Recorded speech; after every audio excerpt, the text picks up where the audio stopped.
दिनै गा 28थि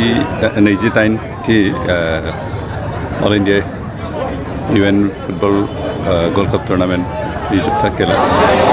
आरो बे गेलेनायाव मोननै टीमनि गेजेराव गेलेनाय मोनसेया चिरांनि आरो मोनसेया गुवाहाटि एसि क्लाब दासिमहालागै गलसे जानानै दं जों आसा खालामदों बे खेला जथेस्थ' मोजां जादों जिखिनि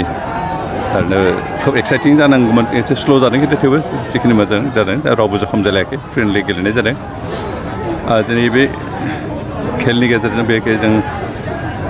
जोंनि ओनसोलनि गोबां सेंग्रा सिख्लाफोरखौ गेलेनायनि प्रति दावगाहोनो थाखाय थुलुंगा मोनसे होनाय जादों जों आसा खालामदों खेलखौ जों दैदेनलांबाय थागोन दिनै जे खेल बेयो गासै स्टार्टिंनिफ्राय जों गासै 10 टीमनि गेलेहोनाय जादोंमोन बे 10 टीमनि गेलेनायनि उनाव मोननै टीमा जिहेतु फाइनाल थांबाय चिरां आरो गुवाहाटि टीमा आरो दिनै जोबथा खेला जाबाय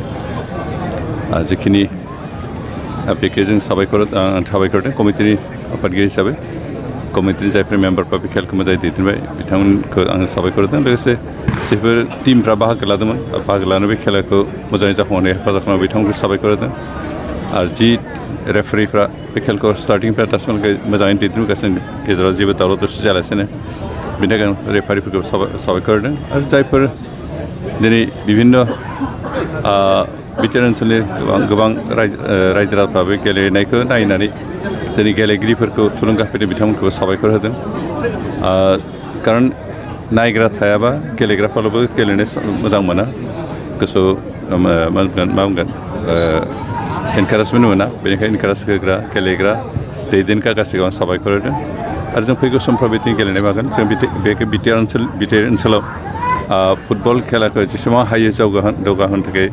नाजागोन बेनिखायनो जों थांनाय बावैसो सिगाङावनो जों 6 सिडिउल काउन्सिलफोरनि गेजेराव मोनसे खेला होदोंमोन आरो बेबो जोंनि फुटबल खेलाखौ एनकारेजमेन्ट होनायनि जि हाबाफारि बेनिनो मोनसे पार्टमोन जों बेनिखायनो दिनै बे नाजानायनि थाखायनो बर'लेण्ड मोनसे टीम दिनै सन्तोष ट्रफिनि मोनसे खेलायाव बाहागो लानो खाबु मोनदों आरो जों आसा खालामदों बेदिनो जों नेसनेल गेमहालागै बा इन्टारनेसनेल गेमफ्रावबो जोंनि ओनसोलनिफ्राय टीम हरनो हानायनि मोनसे खाबुखौ लागासिनो आरो बेखौ जों निस्सय मोनसे समावबो जों जाफुंहोनो हागोन बेखौ जायफोर टीम गेलेदों बिथांमोनखौ जों थुलुंगा दा गलसे मोनसे टीमा आगबारिनो दङबाबो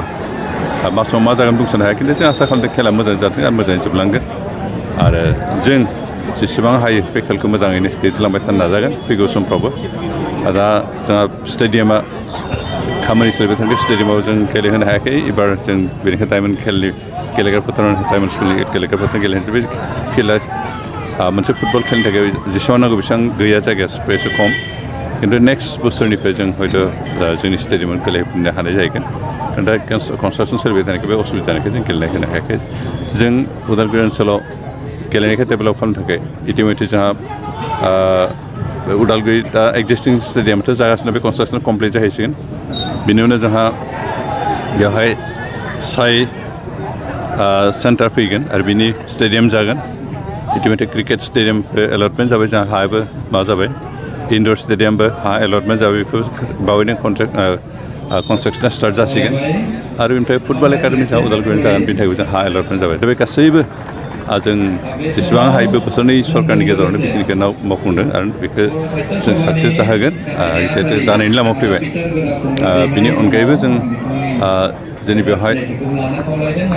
बिभिन्न गेलेग्रा बिदि फोथार मोनसे डिस्ट्रिक्ट स्टेडियामबो जागासिनो बे डिस्ट्रिक्ट स्टेडियामा दासिमहालागै लेन्ड एलटमेन्ट खालामनो हायैखाय जाथ'वाखै खिन्थु बेबो जासिगोन दा बे गासैबो स्टेडियाम बे गेलेनायनि जिथु इनफ्रास्ट्राक्चार बेखिनिखौ जों कमप्लिट खालामनो हायोबा आसा खालामदों जे उदालगुरिया सानसे समाव अन्तत' नेसनेल लेभेलनि खेला लाबोनो हानाय लोगोसे नेसनेल लेभेलाव गेलेहैनो हानाय प्लेयार जों बे उदालगुरि ओनसोलनिफ्राय दिहुननो हागोन माथ्र' जोंहा इनफ्रास्ट्राक्चार गैयामोन बेखौ बानायनो नाजादों आरो बे बानायनाया जाफुंगोन जों आसा खालामदों इन फिउचार जे बिटिआर ओनसोलनिफ्राय इन्टारनेसनेल लेभेलाव गेलेनो हानाय गोबां प्लेयार जों दिहुननो हागोन आरो इन्टारनेसनेल लेभेलनि खेला जोंनि ओनसोलाव लाबोनो हानाय बेबायदि गोबां स्टेडियाम जोंहा जाहैगोन खेलायाव होयो माखासे होनाय जायाखै खिन्थु बेखौ जों जेसेबां हायो बिटिआर सरकारनिफ्राय नाजालांबाय थादों खारन दा मोनसे खेला गेलेनो थाबा बहुत खरस जायो आरो बे खरसखौ पाब्लिकनिफ्राय जों बानजोबनो हाया बेनिखायनो सरकारनिफ्रायबो जिखिनि हायो बेखौ बानगोन इतिमধ্যে गोबां खेलाखौ बानखानाय जायो आरो दा जों जा गोदानै माबादों बेबायदि मुंख्लं नामाव खेला पार्टिदों बेफोरखौ जों बाननो नाजागोन आरो जेसेबां रायजोफोरनि कन्ट्रिबिउसन लोगोसे सरकारनि कन्ट्रिबिउसन बे जयेन्टलि जों खेलाफोरखौ मावफुंलांनो नाजागोन खारन रायजोफोरल'बो असुबिदा जायो सरकारनोबो सोनाजोबब्लाबो बेबो दिगदार जायो बेनिखायनो कन्ट्रिबिउसना थांगोन रायजोफ्राबो खारन होमबासो जोंनि होननाय फिलिंआ फैगोन नङाबा खालि सरकारनोल' लामा नायनो सरकारनि थाखाजोंनो खुङोब्ला बे गेलेनायनि प्रति मुंख्लंफोरखौ सनमान होनायनि जिथु बिबान बेखौ रायजोफ्रा बुजिनो नङा बेनिखायनो जाहाथे सरकाराबो आरो रायजोआबो बिबान लानानै खामानि मावफुंनो हायो बेनिखायनो जों गासैबो खेलाखौ बेखौ मुंख्लंफोरनि नामाव होनाय खेलाफोरखौ जाहाथे जयेन्टलि जों खालामनाय सरकार आरो